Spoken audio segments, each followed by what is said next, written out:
Bhojpuri industry में power star ने बनाया महा रिकॉर्ड, जिसको देखते हुए खेसारी लाल को आया हार्ट अटैक। तो चलिए क्या है पूरी खबर, सब कुछ बताएंगे इस वीडियो में। तो उससे पहले अगर आप पवन सिंह का सच वाला फैन है तो इस चैनल को सब्सक्राइब जरूर कर लीजिएगा। चलिए बिना समय लेते हुए इस वीडियो को स्टार्ट कर देते हैं।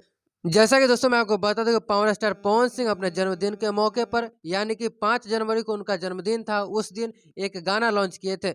जो गाना अभी मार्केट में पूरा तहलका मचा दिया है, उस पर रील इतना ज़्यादा बना दिया गया है जिसको देख करके यकीन नहीं होगा। तो सब कुछ आपको इस वीडियो में बताने वाला हूँ, तो इस वीडियो को लास्ट तक जरूर देखिएगा। चलिए आगे आपको स्टेप बाय स्टेप दिखाते हैं कि कितने दिन में कितना लाइक्स मिला है उस गाने पे और कितना बड़ा रिकॉर्ड बना दिया है, जिसको देखते हुए खेसारी लाल यादव का हार्ट अटैक आ चुका है। तो चलिए सबसे पहले आप उस गाने का नाम जान लीजिए, जिस गाने का नाम है पाँचे के नाचे अइहा। दोस्तों अब चलिए आपको मैं दिखा दूं पूरा स्टेप बाय स्टेप स्क्रीन पे कि किस तरह से गाना जो है इतना बड़ा रिकॉर्ड बनाया है और कितना बड़ा रिकॉर्ड बनाया है, वो भी मैं आपको दिखाता हूँ। जैसे कि आप देख सकते हैं डिस्प्ले पे आपको मैं दिखा रहा हूँ कि 4 दिनों के अंदर, जी हाँ दोस्तों 4 दिनों के अंदर 1.1 करोड़ से भी ज्यादा व्यू आ चुका है, जो कि ये म्यूजिक यूट्यूब चैनल पर रिलीज किया गया था, जिसका सब्सक्राइबर 5.55 करोड़ है। जी हाँ दोस्तों उस यूट्यूब चैनल पर रिलीज किया गया था, जो कि 4 दिनों में इतना ज्यादा रिकॉर्ड बना दिया है। अब चलिए मैं बात कर लेता हूँ उस गाने पर लाइक्स कितना मिला है। तो लाइक आप देख सकते हैं कि 4.7 लाख है